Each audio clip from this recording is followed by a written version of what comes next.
So it seems that it's Grot must take 2, and 40k's got 4 new and really powerful detachments, with good stuff coming for the Adeptus Custodes, Chaos Demons, Orks and Tau. Let's talk through the massive power of these new detachments and the fun theming that they add for their armies, exactly what they can do on the tabletop.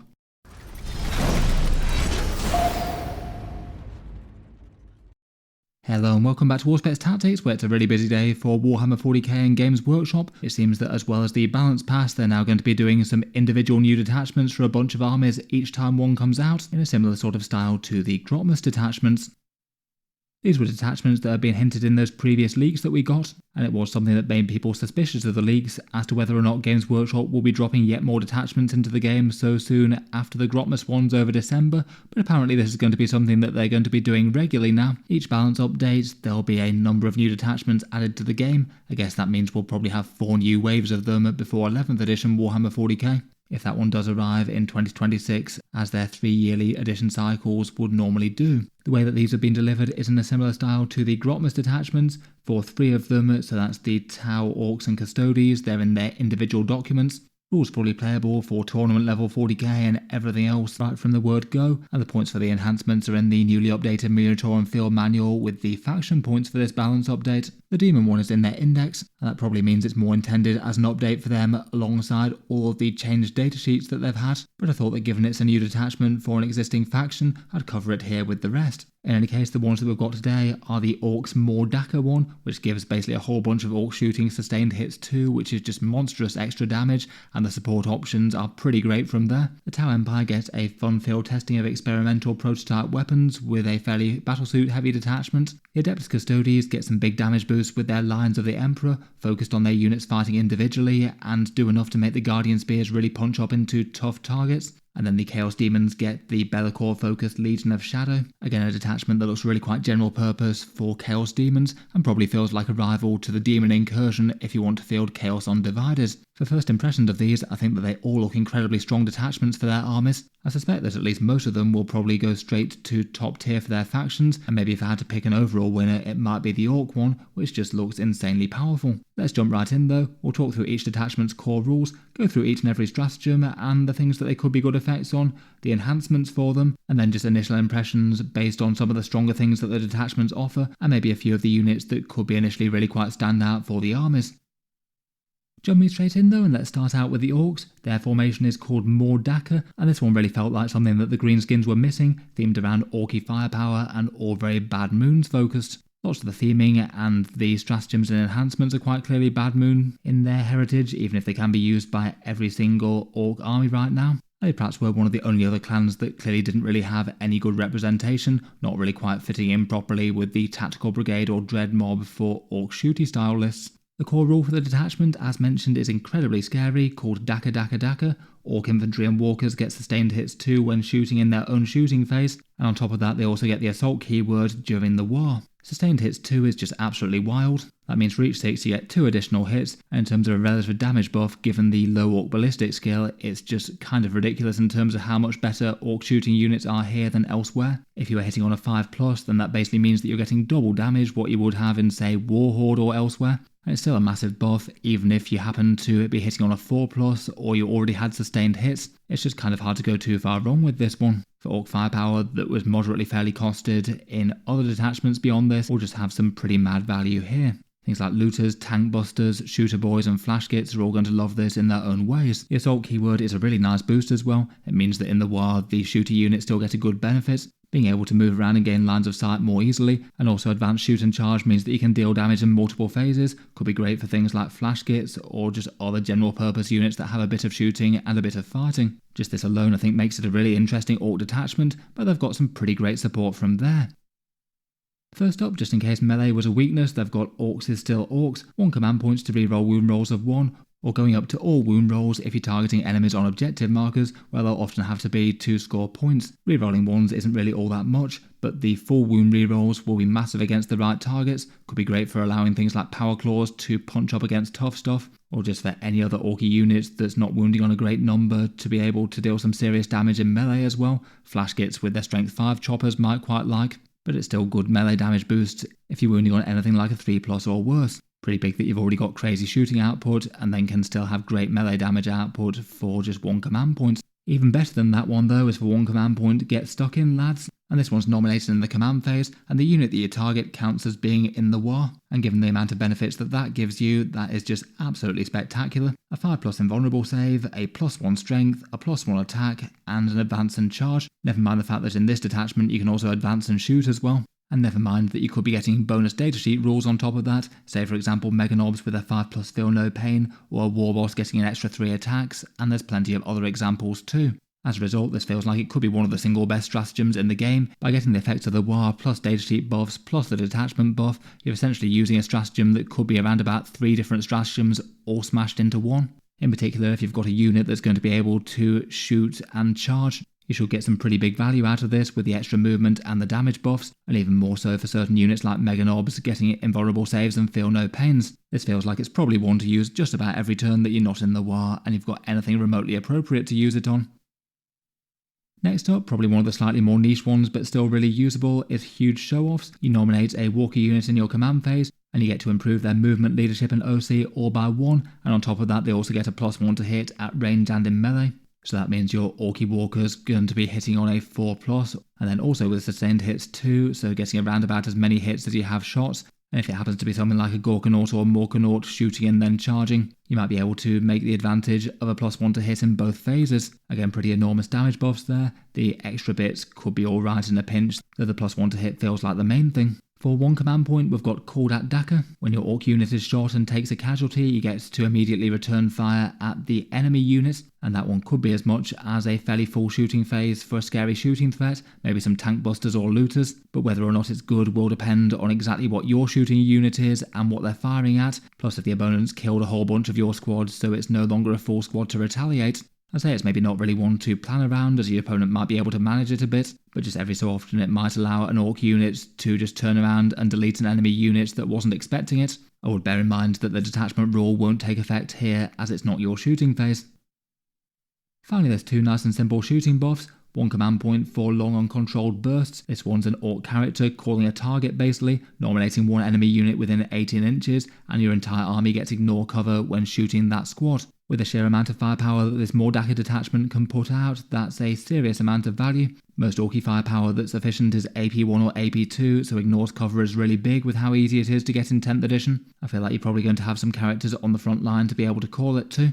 And then finally, for a more focal boost, there's one command point for special shells. That one just amps up one squad shooting, giving you a nice simple +1 AP if you're shooting something within 18 inches and it's the closest eligible target. Again, particularly with the sustained hits too, that's going to make one Orc unit shooting just absolutely monstrous. You could have some high AP tank busters, AP2 looters or flash kits, or other stuff. Overall, out of the stratagems, I feel like the WAR one is easily the single best value overall. The big melee damage one is great, and these shooting buffs are very handy as well in an army that's going to be revolving around dealing big shooting damage. Finally, we've got the enhancement. 15 points for targeting squigs is a good one, a +1 to hit for the bearer's unit at range. That one seems very nice on looters, making their damage output even more reliable. At just 15 points, that seems auto-include. Zorgoth Elite Dakka has got a great name, and this one just gives you fall back and shoot. Not bad as a points filler. Again, probably looters with a character in seems like the most natural home for it. The Gobshot Thunderboss makes a return from previous editions of the Bad Moon rules. In this incarnation, it gives your bearers ranged attacks devastating wounds, but also the hazardous keyword. I feel like that one's maybe a bit more underwhelming. I guess a shock attack gun could occasionally punch through invulnerable saves, though kind of unreliably. Seems fine and fun though, and not a complete waste of points. And then finally, the Dead Shiny Shooters are 35 points, and this gives your entire lead unit rapid fire 1. This one maybe looks like it's most naturally at home on tank busters, where they'd have an average of 3 shots each. They would need to get within 12-inch range, but I feel like that's probably worth it at the 35 points. That's a seriously shooty squad if you can get them in close with a truck or something. Overall, this detachment just seems monstrously scary at first impressions. Almost every rule seems really quite fun and useful. The core detachment rule is just brutal on itself, doubling damage output on a bunch of shooting attacks, and even for the slightly suboptimal ones, it's still really significant. Advance and shoot is great in the war, plus the ability to activate the war is one of the best stratagems in terms of sheer value. The amount of extra buffs that puts on a unit one at a time is pretty insane. The reroll wounds in melee is big, the 2 shooting buff stratagems both look really usable, and the 2 enhancements that help out the squads are nice, looters with +1 to hit or tank busters with rapid fire 1. Overall, it just seems like a great detachment for all manner of different units. Looters, probably with shock attack gun mechs, seem like the most obvious auto-include. Maybe you could use a unit of Meganobs for using the War stratagem on, and you could actually justify using their shooting weapons as well a bit more than normal. Tank busters and flash kits will both like the detachment buffs and the stratagems on offer. Gretchen will be wanted as per normal to farm those command points and use those great stratagems. The big walkers look pretty fun as well, maybe Gorkanauts and Morkanauts as good focal users for one command point stratagems, maybe even the walker focused one, and even things just like the standard knobs with strength 9 power claws seem very nasty with the option to reroll wounds in melee or put them on a war boss into the war on turns when they wouldn't normally be able to. At least on paper to me this feels like it's stronger than the tactical brigade that has just been nerfed. At first impressions I think it's probably going to be absolutely problematically strong. I'm going to guess it'll turn out to be one of the strongest attachments in the game, get a bunch of tournament victories and probably get nerfed next time around. I don't know if I'm maybe being a little bit over-eager about these shiny numbers, but it just seems like it's got a monstrous detachment rule paired with great support stratagems and makes a bunch of units shoot far harder than they would in Tactical Brigade, which was already really powerful. I guess we'll be seeing what Greenskins can do when this gets put on the table. Before we move on to those other shiny detachments, I'll just give a quick shout out to today's video sponsor, in Baron of Dice.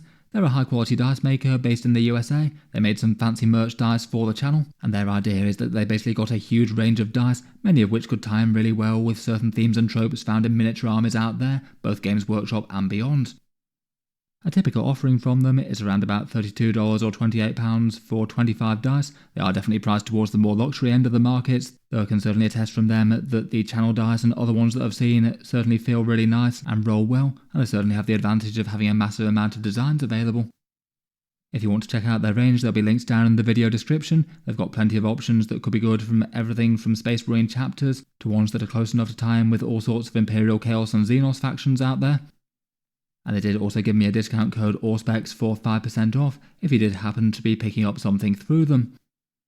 Feel free to check out the channel dice as well, there'll also be links down below. I was very pleased with these Auspex ones with a nice logo either in black or white.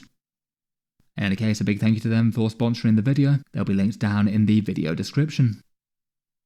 Next up, let's talk about some shiny golden combatants with a massive damage Custodes detachment called the Lions of the Emperor. This one seems to be focusing on Custodes as their theme as sort of individual heroes, with every man as strong as an entire squad all in himself, and while they can fight together, they're perfectly happy to fight alone and cut a massive swathe through the enemy army. Incredibly fearsome combatants to behold in battle. The detachment itself basically seems to be themed around Custodes and Sisters of Silence, infantry and mounted units, so basically helpful for everything else but vehicles, and even then Caladius tanks will still be helpful enough to provide some support. Like the Ork one, the core rule for this detachment is just pretty massive. It's called Against All Odds, and the rule is that if you've not got any friendly units within 6 inches, then your squads get a +1 to hit and +1 to wound. That applies to everything besides vehicle units, so both Sisters of Silence and mounted units, as well as Custodes on foot. That rule's got quite a lot of implications. It means that you're going to be best off with big central units that are fighting independently of each other, and if things get too close, then you're going to lose some damage.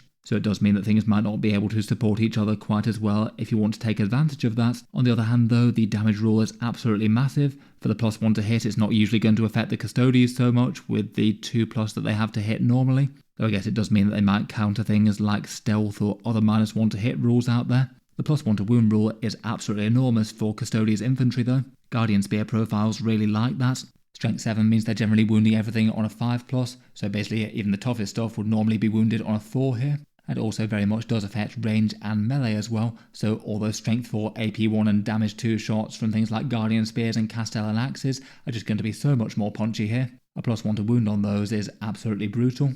And I guess that would affect Kyria Draxus alongside a Custodian Guard squad double shooting as well, and that feels like a pretty monstrously powerful shooting unit. The bikers with their boosted salvo launchers would also quite enjoy that, even if I guess their lances don't care so much about the +1 to wound rule as they usually get that with lance anyway. But in melee in general, it'll stack with martial Qatar as well, so a +1 to wound on top of either sustained or lethal hits. Overall this does look very strong. Individual units holding objectives and fighting with the enemy in isolation are going to be mad powerful.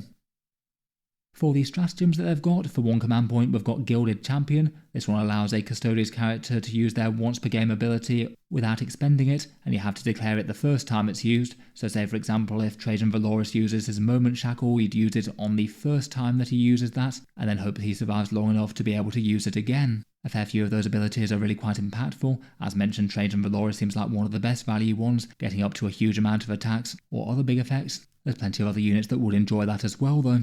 For one command point, there's Divine to the Last. This one's a fight on death. It's a 4+ chance for regular models, though a 2+ for characters. So that one's really quite a nice counter melee option. If you have a big scary Custodes squad that's about to get wiped out by something equally big and scary, you're going to be able to fight back against them and hit them really hard. Every extra Custodes that you get to swing with a Guardian Spear and a whole bunch of attacks is going to be brutal, particularly given the detachment buffs.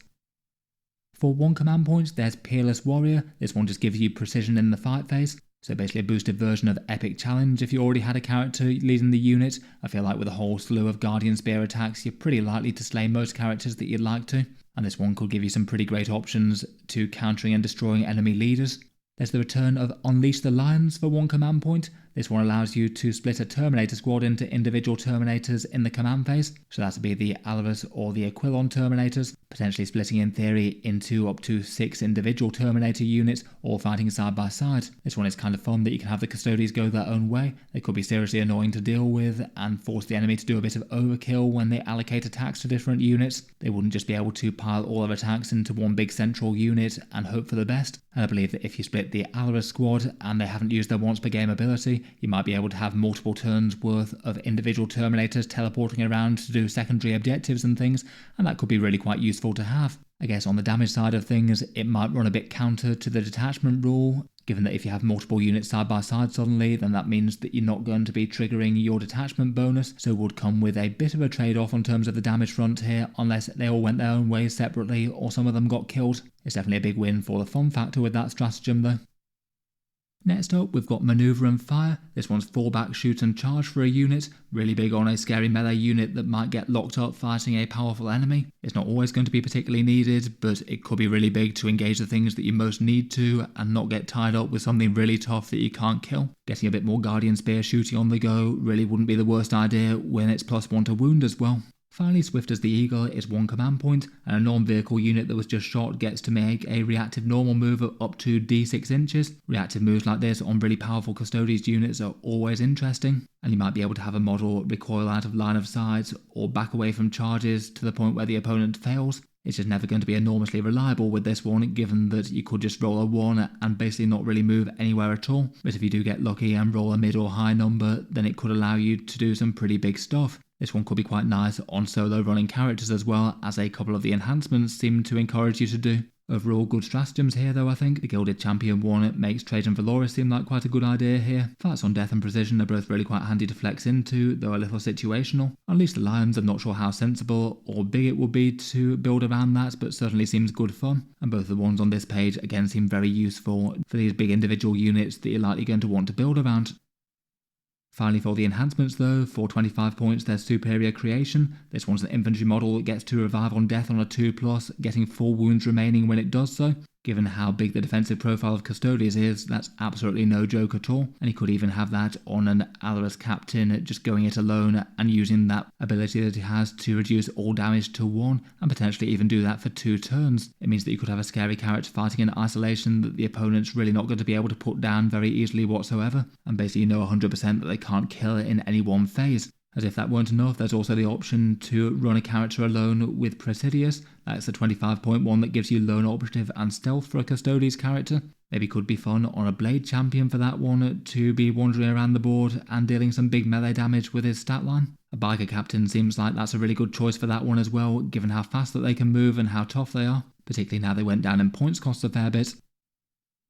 For 15 points, there's Fierce Conqueror. This one gives you +2 attacks for every 5 models within 6 inches, rounding down. That one's maybe a little bit situational, but quite a good melee boost when it does apply. I think for 15 points it's okay as a points filler, probably not one to go and seek out more than other stuff though. But on the other hand, I feel like one that's absolutely worth seeking out is the Admon Immortis. For some reason that's only 10 points and basically changes a shield captain from being kind of mediocre in terms of damage output to absolutely great. Their melee weapons get +3 strength, so that's say a strength 10 Guardian Spear or strength 12 Castellan Axe. You get better AP by 1, which is useful on both, and increased damage by 1. Maybe a little bit more standout on the damage 3 Guardian Spear for that bit, but it's great on both as well. For 10 points, that seems absolutely auto-include, maybe particularly in the context of shield captains having gone down a bit in the last balance update. Overall, again, this one looks like a really interesting detachment. It does look like a good rival for the shield host and the Talons of the Emperor that I guess it would be competing against. And I really wouldn't be too surprised if this again does turn out to be one of the stronger Custodes detachments, particularly in the context of Solar Spearhead suffering some nerfs. The army rule just adds huge damage to big individual units. Custodes squads with a bunch of Guardian Spears are going to pretty much kill anything out there. The Stratagems maybe aren't quite as crazy standout as the Ork one, but still add loads of value. Reactive moves and fallback shoot and charge is great. A lot of the other stuff is really good situationally. As mentioned, I don't really see why you wouldn't take Admon Immortis for a damage 3 shield captain, and then you could even have 2 individual things running along sort of lone operative style if you wanted to, though weighed up against just including big other blocks of Custodes out there. Feels like you probably want to build around some big character-led blocks of Custodian Guard or Wardens, maybe some solo characters going alongside too. Trajan Valoris, it seems like a standout unit with 2 moment shackle uses, which feels like was his best selling point in the first place. Weirdly enough, given that you can't support units quite as well, it might actually be a good idea to have some serious shooting, so perhaps Caladius tanks could be nice to support from the backfield. Again, overall looks seriously quite strong. Definitely feels like it'd have some trade-offs with things like the Shield Host with the boosted Martial Qatar and their good stratagem options. At first impressions though, this looks like it's a good rival for that one.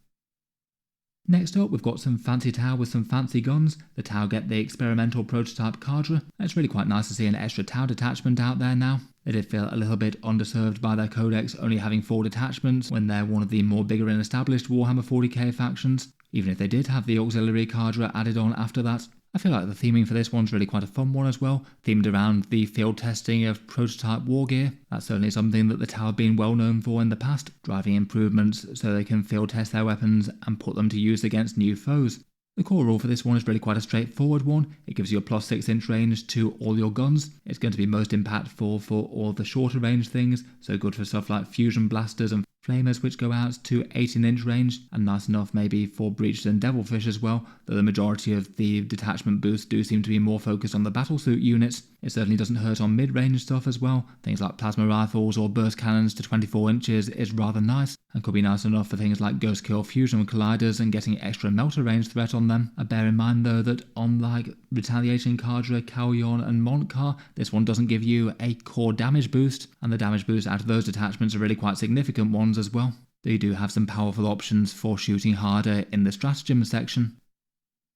Before we get on to those, there's a few other support ones. There's 1 command point for automated repair drones. 1 battlesuit unit regains D3+1 wounds in the command phase. I guess that could be nice enough if you do that before it tests battle shock to prevent you having to test there, or if the battlesuit was bracketed and hitting on a worse number. That could be one way to get out of that and both get extra durability, plus very directly getting better shooting damage output at the same time. Nice enough on big tough suits like maybe Riptides. For 1 command point, there's reactive impact dampeners. This one is for a battlesuit unit once again, and it makes them -1 to wound if the enemy's strength is greater than their toughness. Given that battlesuits don't generally tend to have the highest toughness stats out there, that's often going to be the case for weapons that are actually good against them. For 1 command point, that is going to get rid of a fair amount of damage. Seems nice for crisis suits, or basically any of the other suits really. Riptides and broadsides will also enjoy.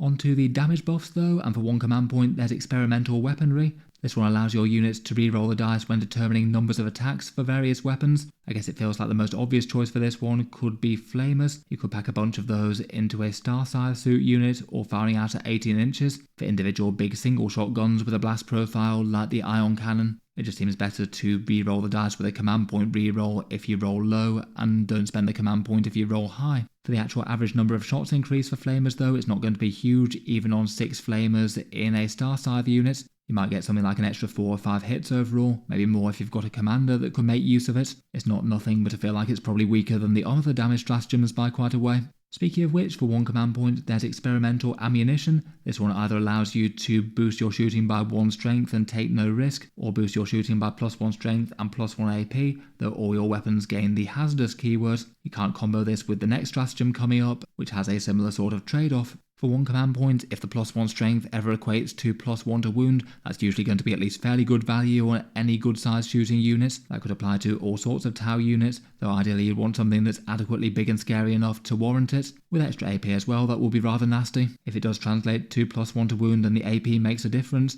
then it feels like that's going to be a really significant damage increase. Could be nice on breachers with their pulse blasters. I guess the hazardous might take a bit more of a toll on crisis suits, more so than other units. So I guess there's maybe a bit more trade-off there if you're rolling lots and lots of weapon profiles on things like commanders or the regular suits. Definitely looks like a good damage support stratagem though. Next up, there's the return of the Neuroweb System Jammer. This one's used on a crisis suit unit, and it can only be shot at by units within 18 inches. Not 100% sure how it winds up jamming things that are further away. You'd think it might be better at scrambling things that are close up with some sort of threat range. But I guess it is similar to a whole bunch of stratagems out there in Warhammer 40k. Always pretty powerful to just say no to enemy shooting on a unit that's not really all that tough. It could mean that if you were prepared to use this, you could have things like missile pod crisis suits inflicting a bunch of damage with impunity, particularly with the boosted range from the detachment rule. Quite nice that you can choose to commit to this though after you've seen where your opponent's positioned all their units and whether or not it's going to be impactful to use this and really mess with their firepower. Finally, for one command point, there's the other good damage buff one. This one allows your units to gain either sustained or lethal hits, and again like the other one, you can also have both sustained and lethal hits, though if you get that, then you'll take the hazardous penalty. Again, this one's going to add up to a whole ton of extra damage against basically any target. Sustained hits is usually a plus 25% damage increase if your unit's already guided. Lethal hits is going to have outsized value if you're wounding on a 4+ or worse. If you're wounding on a 3+, they don't stack, so putting them together it's around about plus 37% damage. Definitely not bad on a big scary Tau shooting unit. You just have to be weighing that up against the extra AP and extra strength, and there's different situations where different ones will be better or worse. Again, the hazardous rules could take a chunk out of your unit, maybe particularly for crisis suits and commanders with a bunch of weapon profiles. Overall, feels like there's a lot of easy staple ones where they're very easy to use. You just have to choose which ones are going to add the most value. Maybe having Shadow Sun or an Ethereal to try and regenerate some command points might not be the worst idea in the world. Farsight might be helpful enough as well if you're not using Ethereals. Finally, for the enhancements, these are kind of fun as they're basically all boosted weapon profiles. So in this detachment, your commanders are essentially going to get from boosted relic guns that hit extra hard. It's definitely got some good rule of cool factor, though it does mean that the enhancements aren't actually going to do anything for your army synergy-wise all that much, beyond some direct damage added to their units in quite a big way. For the options, for 15 points, there's the Supernova Launcher. This one's a boosted air-bursting fragmentation projector at strength 6, AP 1 and damage 2. In this detachment, it'd have a 30-inch range as well, and that could be a pretty fine option for a commander that you're trying to keep kind of safe. That should be able to chip away at some units that are hiding safe out of line of sight. For 20 points, there's the Thermoneutronic Projector, 20 points to upgrade a Flamer to Strength 6, AP 1 and Damage 2, and it'll be 18-inch range in the detachment. That's a fairly nasty profile to add into some star size, and it'll quite enjoy their buffing rule from that suit unit. It could be a profile that could get on quite well with the extra AP stratagem. 20 points maybe does seem like quite a lot for that one though, maybe. Finally, the other two are big punchy ones. 10 points for the Plasma Accelerator Rifle, and that one gives you a 2-shot Strength 10, AP 4 and Damage 4 profile. I think for 10 points it's really hard to go too far wrong with that. If you didn't have other plans for the commander with one of the other enhancements, I think that's well worth taking. And then finally we've got the Fusion Blades, which are an extra 15 points above that one, but an even punchier profile. 2 attacks at strength 12, AP -4 and damage d6 with a big melter 4 attached to it. So if you get within 9 inches in this detachment, then every unsaved wound will be d6 plus 4 damage. A profile that could be one-shotting things like lighter dreadnoughts and hellbrutes and things. For the points cost that they are, I think that all of them feel really quite usable. The Fusion Blades do seem quite nice to be able to punch into really tough targets, particularly alongside some Sunforge suits with their buffing rules perhaps, and that Plasma Accelerator Rifle just looks excellent value for the cheap 10 points. Overall, between all that, certainly feels like a fun detachment. Reliable extra value for a shooting army with the detachment rule, some big stratagems that can punch hard with some extra shooting damage. The turn-off shooting to a crisis unit also feels like a standout as well. and some fun enhancements that can make commanders shoot extra hard. It feels like with the detachment buffs, the crisis suits and commanders feel like they're going to be at the heart of this one, maybe similar to the retaliation cadre. Big suits like the broadsides and riptides seem nice enough as well, though I feel like this one does come with maybe more trade-offs than some of the other detachments that we've seen. Unlike some of the other tau detachments, you don't have fun mobility style things. It's basically all damage and defense pretty much, besides that one can't shoot me stratagem, and it will be competing against detachments like Montcar and Kauyon that can add quite a lot on the damage front as well. I feel like there's enough here to be interesting. I'm sure we'll get some people playing it. This one maybe feels a bit more balanced with some of the other detachments as opposed to being super standout though to me. Finally, last but not least, we have the Legion of the Dark Master, the Chaos Demons Shadow Legion, and this one is the return of Bellacor's army, who's had various incarnations of his allied Chaos Marines and Demons detachment in a big force of shadowy Chaos Undivided, going about and doing the bidding of the Demon Prince of Chaos Undivided that he is. This time around, it looks like the Chaos Space Marines are the add-in force to a primarily Chaos Demons army, and the detachment grants buffs that helps out all of the individual deity units and also undivided things too. I feel like there's going to be some good draw here to playing this as the undivided Chaos detachment of choice. For the army construction rules, you can't take any other demon princes as Be'lakor gets jealous, and you can't take any epic heroes besides Be'lakor himself. It does mean that you lose access to a bunch of named character datasheets from Codex Chaos Demons, some of which are fairly scary, so no Scarbrand or Rotagus or Skulltaker or anything like that. You do get access to a vast amount more datasheets though, with a bunch of the Chaos Space Marine ones. For the most part, the theme seems to be Chaos Space Marines on foot but not obliterators. You can see the list here on the right. You've got things like Legionaries, Havocs, Chaos Terminator Squads, Raptors and Warp Talons, Possessed and Chosen. You can take any of the damned units as well, so things like Accursed Cultists or regular Cultists, and quite a few of the leader choices as well, Chaos Lords and Sorcerers. It's maybe kind of notable that they can't take any transports, and a few of these like Legionaries or Chosen with Lords do quite enjoy jumping out of Rhinos, but that won't be an option here. For keywords, all of the allied Chaos Space Marine stuff gets the undivided keyword. You can take up to half your datasheets in the units in terms of points, and all the units in the detachment get the Shadow Legion keyword, so that'll be the one that you can use both on the Legion's Demonica and the Chaos Space Marine things in terms of stratagems and stuff. Then we've got the detachment rule, which is really quite an involved one, and it's got bespoke custom things for every element of the army, one bit for each of the Chaos deities and one bit for the undivided stuff and Be'lakor. I think this one makes it really quite powerful, as it's basically a core rule that's tailor-made to be useful to each element of the army. Core units get to advance, shoot and charge, always nice for getting melee stuff exactly where it needs to be. Tzeentch units get a -1 to hit, which is seriously quite annoying and makes them harder to kill. You already get their 4+ invulnerable saves, so trying to take down horrors with that on the go just sounds like a bit of hard work. And Flamers, Screamers and Lords of Change will all be harder to kill as well. Nurgle gets -1 to the wound roll whenever it's targeted by things that are greater than its toughness, so Plague Bearers in particular are going to be a chore to take out. It's quite good on things like Nurglings as well, which would usually be wounded really quite easily. Just in general, if Nurgle was tanky, it's tankier here. Slanesh gets to ignore Overwatch, which is nice enough on fragile melee units. Might make Demonettes a little bit more interesting, I suppose. And then for Undivided, there's Be'lakor and the Heretic Astartes units. The Heretic Astartes units gain Deep Strike, so you can have Havocs jumping out of the warp to shoot stuff. They can all use their Dark Pacts as if they were in Codex Chaos Space Marines, and I think that's quite a nice touch, as otherwise they basically have sort of underpowered damage profiles. And Be'lakor himself also gets the Dark Pacts rule, meaning that he can get either sustained or lethal hits, and he counts as always being able to pass his leadership test for that. Overall, I think that's a seriously strong detachment rule. Really quite nice that they've been able to tailor it towards the different sections of the army. I feel like maybe the more obviously strong bits are the advance and charge for Khorne things, and extra durability for Tzeentch and Nurgle to take those objectives and gum up the board. For stratagems, for one command point, there's Spiteful Demise. When one of your units is destroyed, you roll a d6 for each unit in engagement range of it. On a 4 to 5, they take d3 mortal wounds, and on a 6, they take 3, adding +2 to the roll if it was a Slanesh unit that died. If you have deadly demise rolls to make, then you do this before that. This could be pretty useful to deal some damage to finish off certain units. It maybe feels like it's a slightly situational one though, and not really very reliable to do anything at all unless it's a Slanesh unit. I'd guess this might be used a bit less than some. For one command point though, there's Channeled Wrath. This one gives your unit Lance Melee, which is just generally helpful for a very melee focused army like Chaos Demons, loads of things will enjoy Lance, and if it's a corner unit that you use the stratagem on, they also get +1 AP, and between the two you have some pretty ferocious damage output on Bloodletters or Blood Crushers. It also seems easily nice enough for a Chaos Lord with Legionaries who could use that stratagem for free.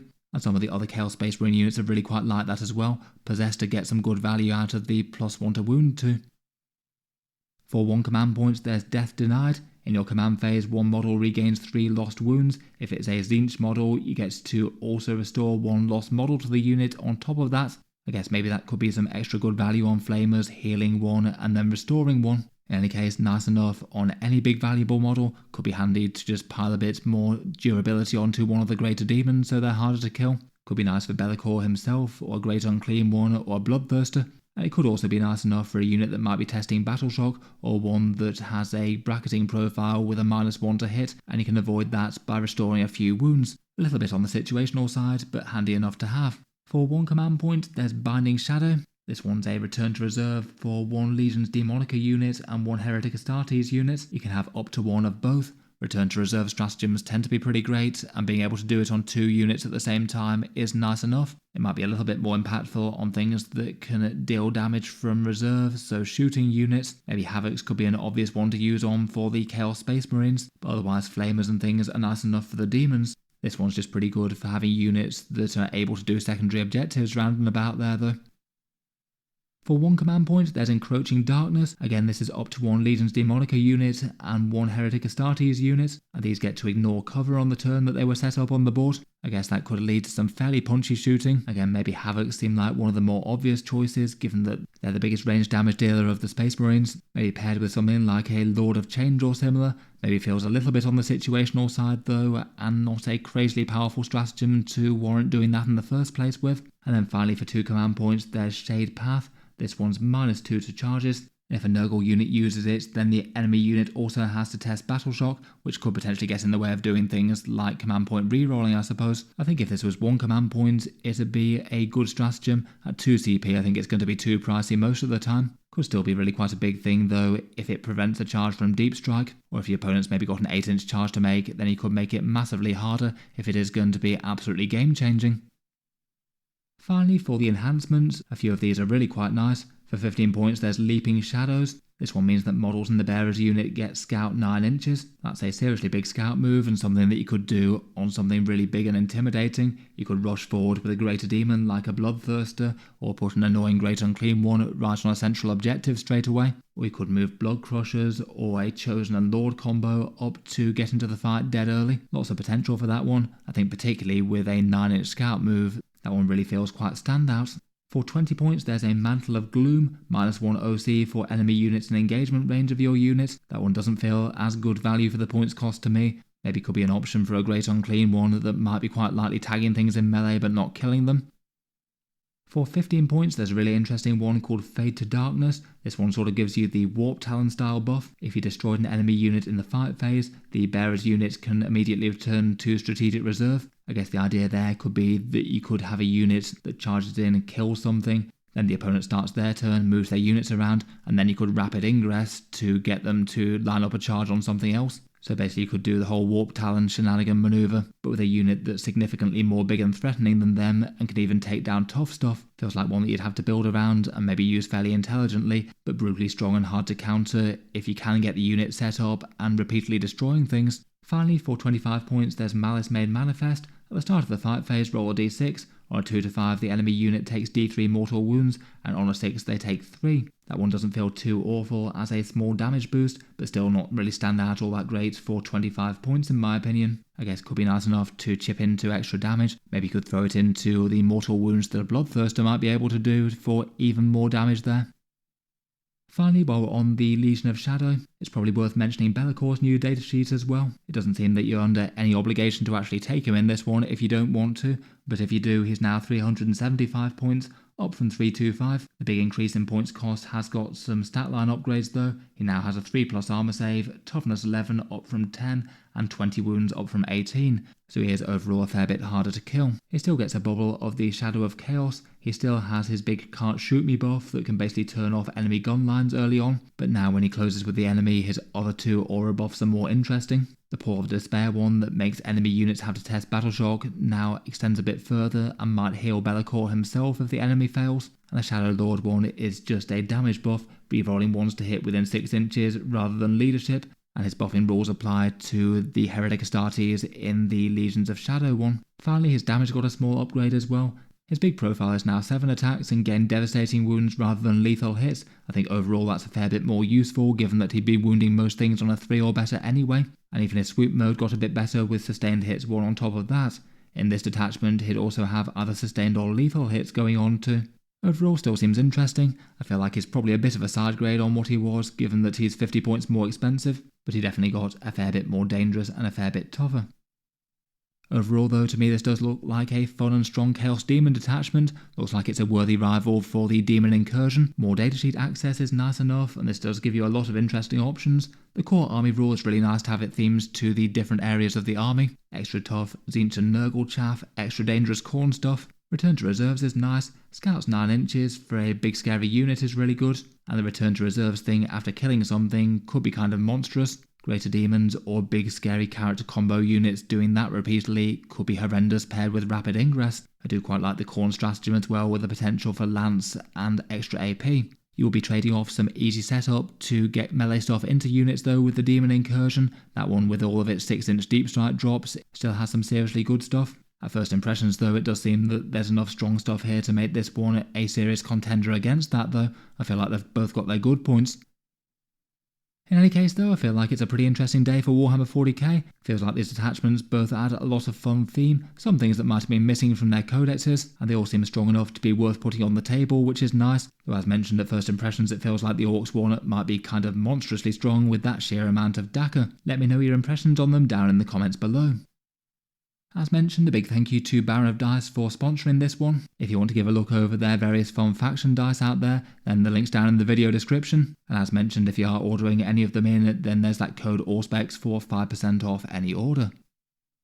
If you'd like to see more like this, then feel free to subscribe to the channel. I'll certainly keep the regular videos coming, and hopefully when I get a chance, the next one will be a review of the big Chaos Demons changes. That'll either be in the early hours of the morning or tomorrow potentially. If you'd like to support the channel and the videos that I make, feel free to check out the links in the video description. There's the channel's Patreon page and the affiliate links for the Warhammer discount stores. A big thank you to anyone supporting the channel using either of those. In any case though, an absolutely massive thank you for listening, and I'll hope to see you guys next time.